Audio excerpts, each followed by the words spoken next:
하나님이 사랑하시는 비산동교회 성도님들, 지난 한 달 동안 평안하셨습니까? 벌써 11월이 되었습니다. 추수의 계절을 보내며 하나님이 주신 말씀의 열매들이 풍성하게 맺어지는 복된 11월 한 달이 될 수 있기를 바랍니다. 오늘 우리에게 주시는 하나님의 말씀, 출애굽기 22장 1절부터 15절까지 말씀입니다.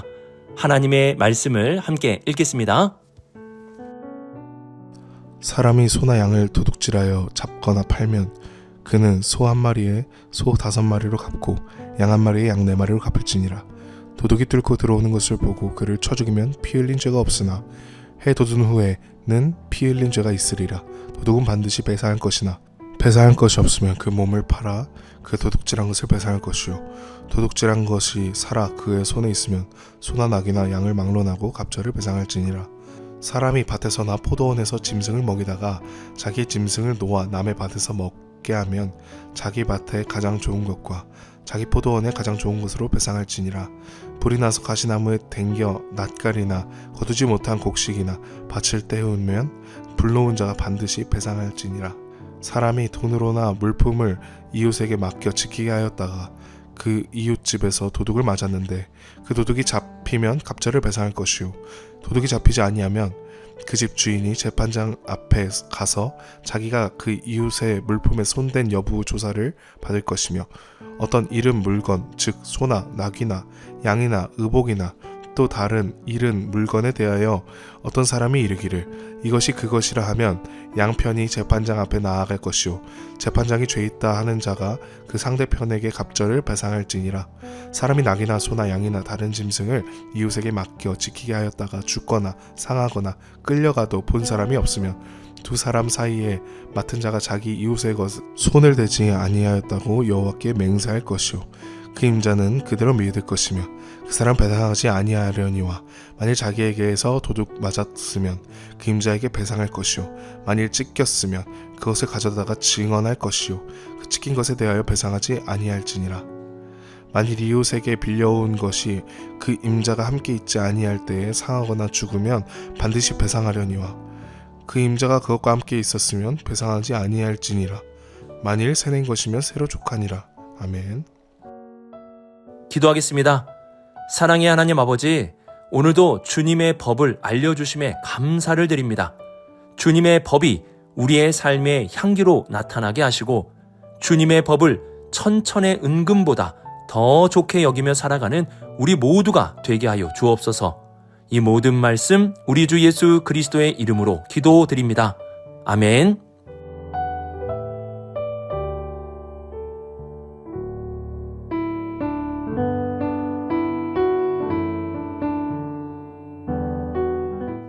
(1번) 질문에 대한 답은 2번 질문에서 함께 살펴보고, 우리는 먼저 1절부터 4절까지 말씀하고 있는 도둑질에 대한 부분을 살펴보도록 하겠습니다. 1절을 보시면 소나 양에 대해 도둑질을 하였는데 소와 양을 팔아버려서 없거나 도살하여 죽이게 되었다면 소는 5배로 양은 4배로 갚아야 함을 말씀합니다. 하지만 소와 양을 팔기 전에 잡혀서 소와 양이 다시 원주인에게 살아서 돌아가게 된다면 도둑질한 것에 2배를 갚으라고 말씀합니다. 중요한 것은 반드시 훔친 것에 대해서는 배상을 해야 한다는 것입니다. 당시 도둑질을 하는 사람들은 대부분 가난한 사람들이 많이 있었습니다. 도둑질 한탕하여 부자가 되겠다는 것이라기보다 가난함과 굶주림으로 인하여 도둑이 되는 사람들이 많이 있었습니다.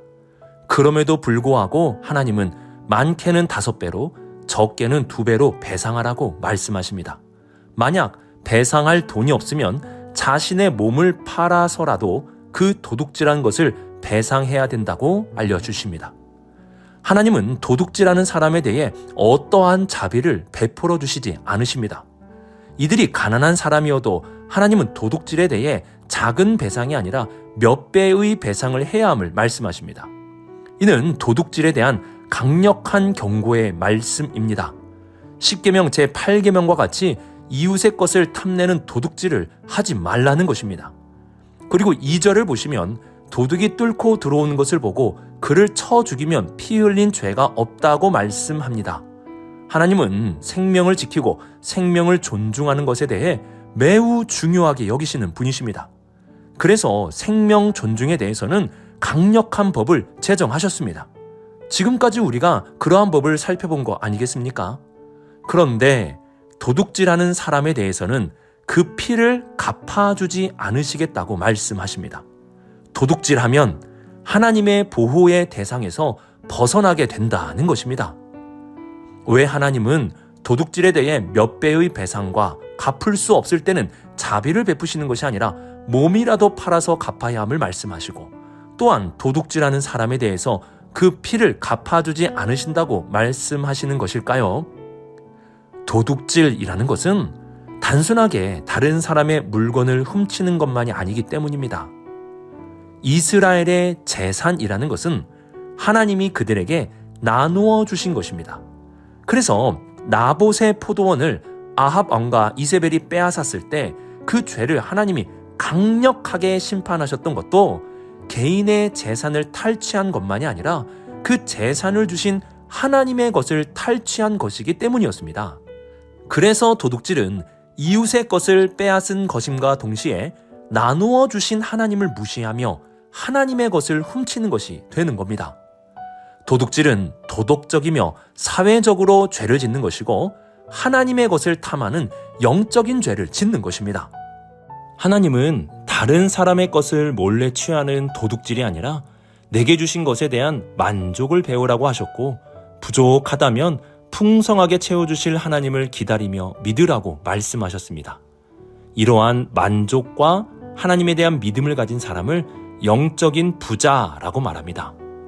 부자는 돈이 많아야 부자가 아니라 부족함이 없어야 부자입니다. 돈이 많아도 욕심으로 인하여 늘 부족함을 느끼며 불평불만하며 살아간다면 그 사람은 돈이 많은 거지라고 할 수 있습니다. 반면에 영적인 부자는 가난하여도 부족하지 않게 살 수 있습니다. 어떻게 그럴 수 있습니까? 영적인 부자들의 삶을 채우시는 하나님이 살아 계시기 때문에, 그분이 하나님을 신뢰하는 자에게 만족함을 주시고 풍성함을 주실 것이기 때문입니다. 다른 사람의 것으로 우리는 만족함을 얻을 수 없습니다. 오직 하나님이 주신 것 안에서 만족이 있고 하나님이 주심으로 풍성함을 누릴 수 있게 되는 것입니다. 하나님이 주신 것에 불만족하며 다른 사람의 것을 탐내는 자가 아니라, 또한 많은 것이 있지만 만족하지 못하는 가난한 부자가 아니라 가난하여도 영적인 부자로 살아갑시다. 이렇게 우리가 살아간다면 하나님께서 이러한 영적인 부자에게 만족을 주시고 풍성함으로 채워주실 것입니다.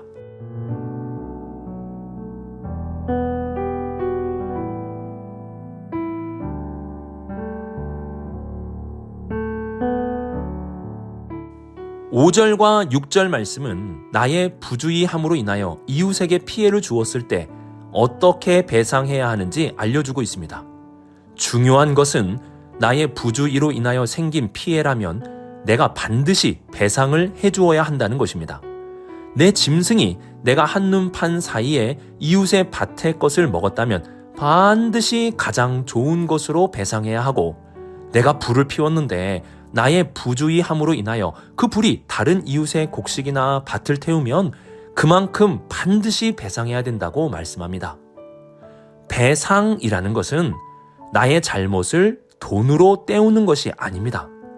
가끔 드라마를 보면 돈이 많은 부자가 자동차 사고를 냈을 때 사과 없이 돈으로 때우려는 모습을 보게 되는데요. 배상은 돈으로 때우는 것이 아닙니다. 하나님이 말씀하신 배상은 피해를 입은 이웃의 마음을 살피라는 것입니다. 즉, 이웃을 사랑함으로 배상하라는 것이죠. 그리고 7절부터 13절까지 말씀은 이웃의 돈이나 물품을 맡아주게 되었는데 그 물건을 분실했을 때 어떻게 배상해야 하는지 알려줍니다. 여기서 중요한 것은 억울한 사람이 없게 해야 한다는 것입니다. 도둑이 맡긴 물건을 훔쳐갔다면 도둑을 잡아야 할 것입니다. 그런데 도둑을 잡지 못했다면 물건을 맡은 사람은 자신의 결백을 위하여 조사를 받아야 합니다. 또한 누군가가 물건을 잃어버렸는데 그 물건에 대해 여러 사람이 자신의 소유권을 주장한다면 재판장 앞에 나가서 누구의 소유권인지 판결을 받아야 합니다. 여기서 자신의 소유가 아니면서 거짓으로 주장한 사람이 드러나게 되면 갑절로 배상해야 합니다. 또한 소나 양과 같이 가축을 맡았다가 죽게 되었을 때는 이에 대한 결백을 하나님 앞에 맹세함으로 고백해야 됩니다. 하나님 앞에 맹세한다는 것은 정말 두렵고 떨리는 것입니다. 왜냐하면 하나님 앞에 함부로 말했다가는 그 말에 대해 하나님이 직접 심판하실 것이기 때문입니다. 그래서 하나님 앞에 자신은 잘못을 저지르지 않았다는 맹세를 하면 그 사람의 맹세를 믿어줄 수 있어야 하는 것입니다. 그 밖에도 가축이 사자와 같은 맹수에게 잡혀가게 되었다면 이에 대한 증거나 증언이 있으면 배상하지 않아도 되고, 그 가축의 주인이 함께 있었다면 주인이 증인이 되므로 배상하지 않아도 됩니다. 하지만 주인이 함께 없을 때는 가축이 죽게 되었을 때 이에 대해서는 배상을 해줄 수 있어야 합니다. 뭔가 굉장히 복잡한 것 같지만 핵심은 앞서 말씀드렸듯이 억울한 사람이 없어야 한다는 것입니다. 이를 위해 하나님은 조사의 과정, 재판장 앞에 서는 과정, 그리고 하나님 앞에 맹세하는 과정을 거치게 하셨습니다. 하나님은 객이나 고아나 과부의 송사를 억울하게 하지 말라고 말씀하셨습니다. 그 사람의 재산도 중요하지만 그 재산의 일로 인하여 억울한 사람이 생기지 않게 하는 것이 더 중요한 것입니다.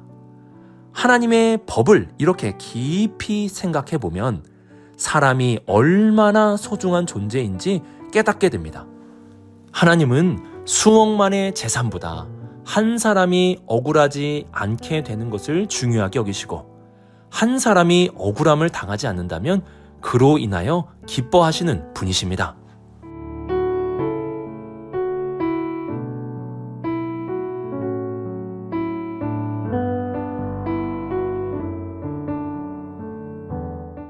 우리는 출애굽기에 나오는 이스라엘의 법을 살펴보고 있습니다. 이스라엘의 법은 이웃을 사랑함으로 행해야 하는 법입니다. 즉, 손해를 끼쳤을 때 돈으로 배상하는 것이 목적이 아니라 이웃을 사랑함으로 그 마음을 풀어줄 수 있어야 한다는 것입니다. 그래서 하나님은 배상을 할 때 가장 좋은 것으로 배상하라고 말씀하신 것입니다. 율법주의라는 것은 사랑을 빼어놓고 율법만을 지키는 행위를 말합니다.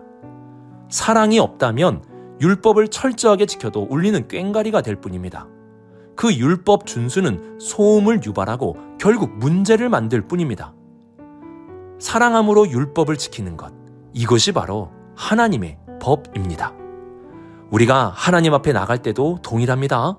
하나님을 사랑함으로 예배하고, 하나님을 사랑함으로 기도하고, 하나님을 사랑함으로 말씀에 순종할 때 그것이야말로 하나님의 법을 지키는 것입니다.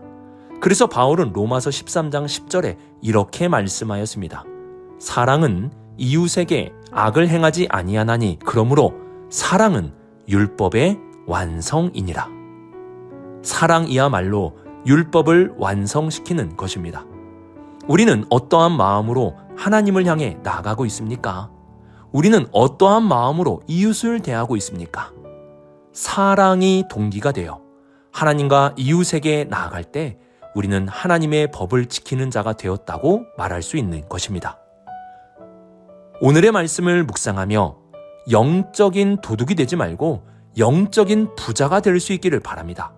작은 하나에도 만족하고 채우실 하나님을 믿으십시오. 그러면 우리는 영적인 부자로 이 땅에서 하나님이 주신 것으로 감사와 만족함으로, 그리고 풍성한 삶을 살게 될 것입니다. 또한 우리는 배상에 대한 말씀을 통해 억울한 사람이 없어야 한다는 것을 기억해야 합니다. 억만금의 재산보다 중요한 것은 억울한 사람이 없게 해야 한다는 것입니다. 마지막으로 사랑이 없는 율법 준수는 꽹과리와 같은 소음만 낸다는 것을 기억하며 하나님을 사랑하고 이웃을 사랑함으로 하나님이 주신 말씀을 지킬 수 있는 우리 모든 성도님들이 되시길 주님의 이름으로 축복합니다. 기도하겠습니다. 사랑이 많으신 하나님 아버지, 우리 안에 하나님으로 인하여 만족함이 있게 하여 주옵소서. 또한 하나님이 채우실 것에 대한 기대감도 있게 하여 주옵소서. 그래서 늘 부족한 도둑이 아니라 늘 만족하는 영적인 부자로 살아가게 하여 주옵소서.